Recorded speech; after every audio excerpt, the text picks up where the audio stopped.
Olá, gente, como vai? Bem-vindo a mais uma aula na Escola de Filosofia. E hoje o tema de nossa aula será a estrutura dos mitos segundo o Mircea Eliade. Então, se você não conhece Mircea Eliade, ele foi um pesquisador importantíssimo nas ciências das religiões do século XX, tendo discutido vários assuntos e um deles foi a mitologia. Eliade ele foi influenciado por pensadores estruturalistas como o Levi-Strauss, como o Malinowski e outros, e principalmente na investigação das sociedades arcaicas, em que ele acreditava que a mitologia ainda podia ser capturada em toda a sua vivacidade.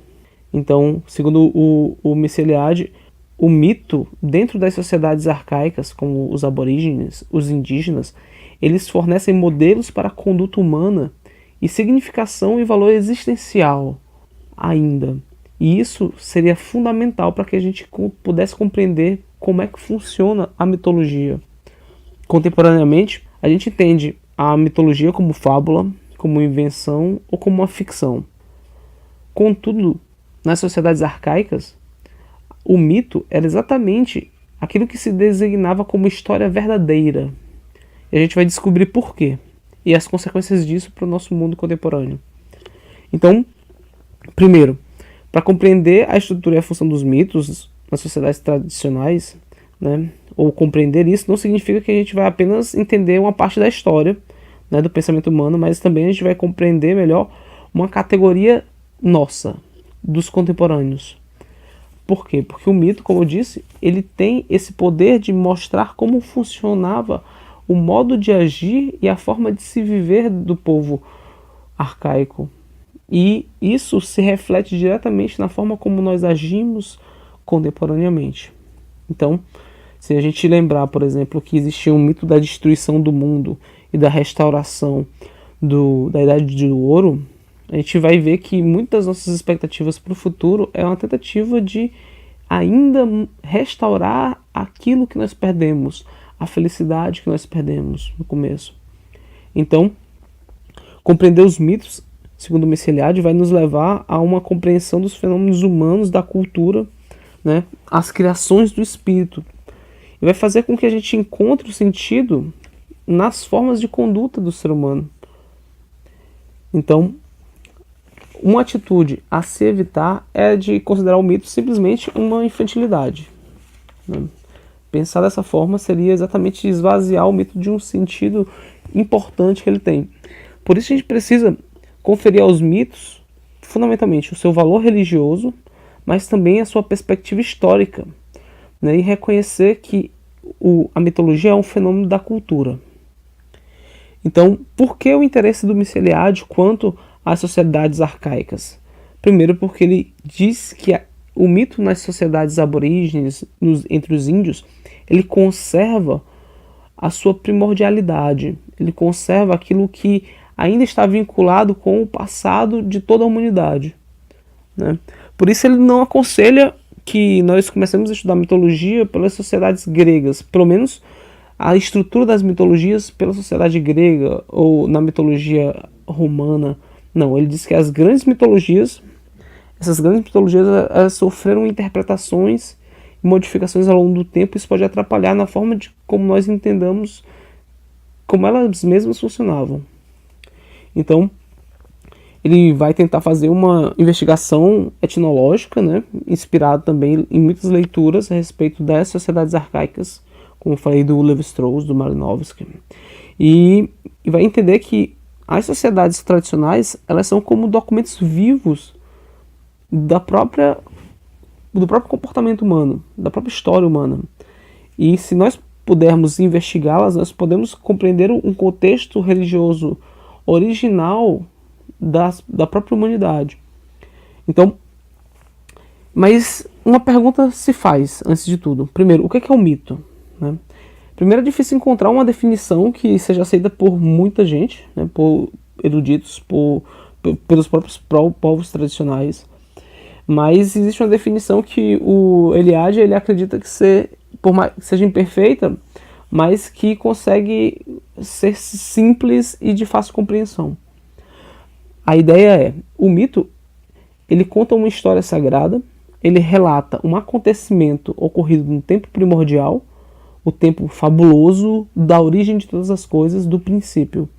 O mito ele narra como, por exemplo, o mundo se tornou a partir da realização dos feitos dos entes sobrenaturais, dos primeiros seres. Então, a gente pode entender que o mito ele é uma narrativa de criação, de como algo veio a ser, como algo realmente aconteceu. Então, quais são os personagens dessas histórias? Primeiro são os entes sobrenaturais, depois são os heróis, né? E esses personagens eles estão carregados por uma aura inaugural, né? Uma aura primeira, por uma atividade e um poder criativo, criador, e também por serem sagrados, né? Então o mito ele está dentro da esfera da sacralidade e descrevem exatamente as irrupções do sagrado e do sobrenatural no mundo. Bom, aí a gente entende que, bom, se são elas fundamentais para o mundo, como é que nós vivemos a nossa realidade sagrada no mundo hoje? Bom, muitos pesquisadores comentam que vivemos num vazio, porque quando nós começamos a entender que somente o planeta Terra, somente o universo físico e material é aquilo que rege e que é a verdadeira realidade, nós acabamos abdicando de uma outra compreensão e de uma outra esfera de sentido, que é a esfera transcendental, né? Então, a gente não entende, por exemplo, atualmente, que é por obra do sobrenatural que o homem antigamente se via, se enxergava. Ele se via segundo o mito, acreditando que ele era fruto de outro lugar. E isso dava a ele, primeiramente, um consolo a respeito da morte, porque ele entendia e compreendia o ciclo da vida, que era o fato de que você tinha uma certa energia, nascia com certa energia, vivia, se desenvolvia, depois morria e ia para onde? Essa energia iria para outro lugar, né? E quando você tem uma cosmovisão contemporânea, puramente materialista, você não sabe para onde vai sua energia final. E isso acaba trazendo desespero a todos os homens. E o mito, ele exatamente conta uma história que, por ser sagrada, é também uma história verdadeira. Porque ele vai relatar os gestos primeiros sagrados, por meio de qual tudo foi feito. E isso a gente vê em vários povos, na Nova Guiné, no próprio Brasil. Nós temos uma estrutura de mitológica. Aliás, eu até comento, se você quiser pesquisar, um rapaz fez um tríade bem interessante sobre toda a mitologia indígena. Na verdade, eu vou até trabalhar com meus alunos essa semana. E pode ser uma boa oportunidade para você conhecer um pouco mais sobre a cultura brasileira. Então, a gente chega numa oposição. Primeiro, o mito ele é uma história verdadeira para os antigos. Mas quais eram as histórias falsas para eles? Bom, os indígenas, por exemplo, eles distinguiam que o mito das fábulas, das historietas, dos contos. E é a mesma divisão que eles faziam para as histórias verdadeiras e as histórias falsas. A história verdadeira era todas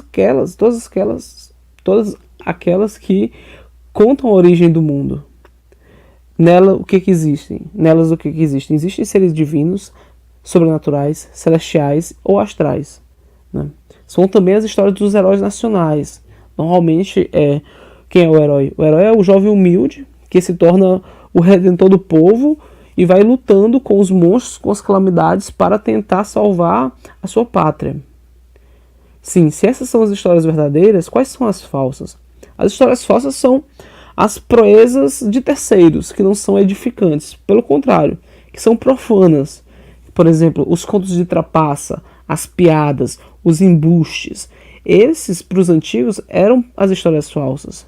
Eram também as histórias do cotidiano. E aí a gente vincula a ideia de que o cotidiano não tinha um aspecto sagrado, mas o mito, que se referia ao tempo primordial, tinha uma esfera sagrada e logo era legitimado por essa sacralidade como verdade. Então, verdade e crença, elas estão embrionariamente juntas, segundo os povos antigos, dentro do mito. Então, e essa sua relação, ela se manifesta pelo sagrado. Então, as histórias falsas são contadas por qualquer um, em todo e qualquer lugar. E a gente entende que o mito não. O mito, ele é reservado. Ele precisa de um horário, de um local bem definido, uma data e local bem definido. Por quê? Porque ele requer um lapso temporal sagrado, um vórtice no meio da realidade em que o sagrado se manifesta, em que o sagrado irrompe. Então, por exemplo, numa noite inicial do outono ou do inverno. Então seria um momento propício para invocar os deuses, conversar sobre eles e ouvir as primeiras histórias a respeito de como o mundo foi feito. Então, o mito, ele busca sempre essa ideia de reatualização do sagrado no mundo, né? Um encontro com os ancestrais. Ele faz também uma recitação, e a recitação, por exemplo, do mito, seria uma prática sagrada e um chamado e uma tentativa de rememorar aqueles tempos primeiros, de rememorar aquilo que faz com que os homens fez com que os homens existissem. Então, conhecer os mitos é um chamado para conhecer a realidade espiritual do ser humano. A gente pode lembrar que, por exemplo, o Johann Huizinga disse que a contemporaneidade é o período espiritual mais obscuro que já se viveu. Por quê? E que essa contemporaneidade, ela é fruto do próprio iluminismo, da própria razão. E reconhecer os mitos do passado vai exatamente poder ajudar a nós que verifiquemos como anda o nosso estado espiritual hoje. Então, quais são as nossas formas de atualização do sagrado? Há sagrado na forma como nós lidamos com as coisas no mundo? Quais são nossas expectativas a respeito do tempo que nós vivemos, a respeito da própria vida? E por aí vai. São essas e outras questões que os estudos mitológicos nos trazem. Então, conhecer o mito, segundo o Mircea Eliade, vai ser de fundamental importância, porque o que nós vamos fazer? Primeiro, a gente vai verificar que o mito, ele explica que o homem é um ser mortal, que é um ser constituído no tempo, e o mito ensina as histórias primordiais e o próprio modo de existir em relação ao cosmos. O homem moderno, por exemplo, ele é fruto da história e da cultura. Bom, nós moramos no Brasil porque Portugal descobriu o Brasil. É assim que a gente acredita. Mas o mito não. No mito, no pro-homem arcaico, ele é fruto do mito, ele é fruto dos gestos iniciais do planeta. Ele está na própria força que cria as coisas. E nenhum homem pode reatualizar a história. Ninguém pode reviver, por exemplo, a descoberta do Brasil. Mas os homens arcaicos tinham certeza e acreditavam, tinham a esperança que podiam reatualizar o mito, podiam reviver o poder e revigorar o poder do mito.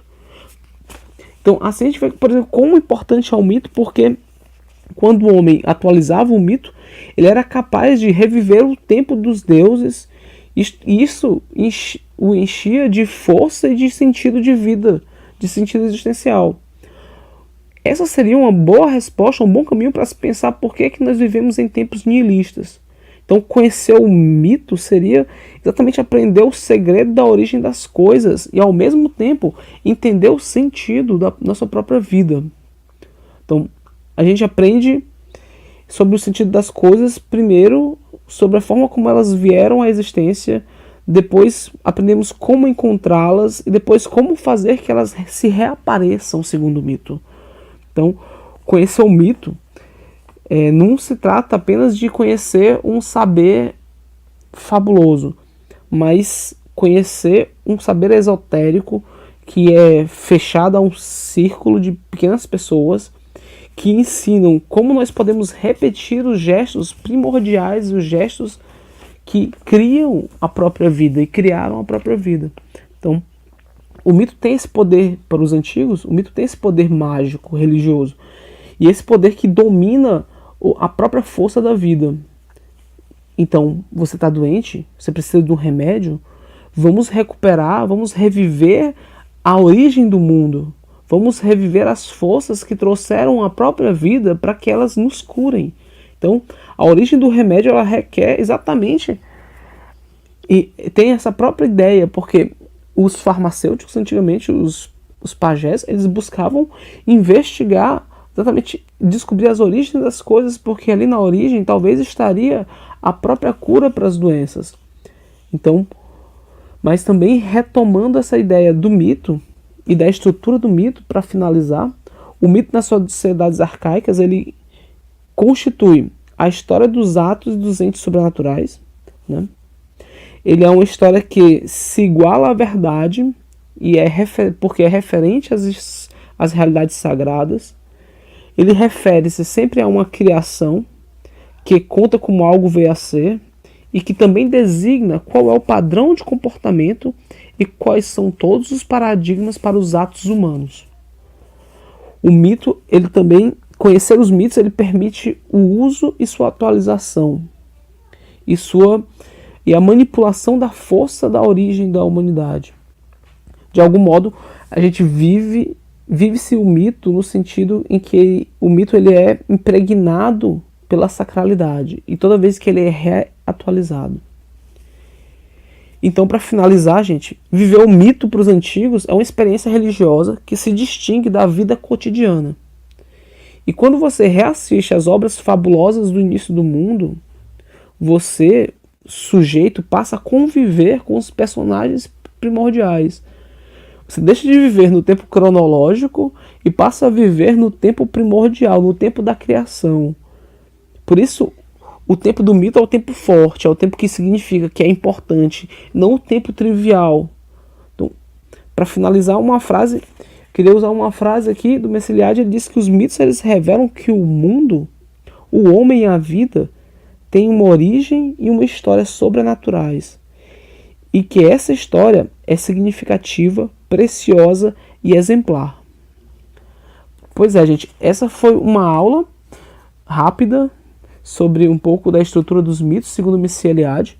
Eu vou deixar o link aqui embaixo também de um PDF, de um e-book que nós produzimos pela Escola de Filosofia, para que você possa se aprofundar sobre essa questão, tá certo? Desejo um abraço e bons estudos. Até nosso próximo encontro.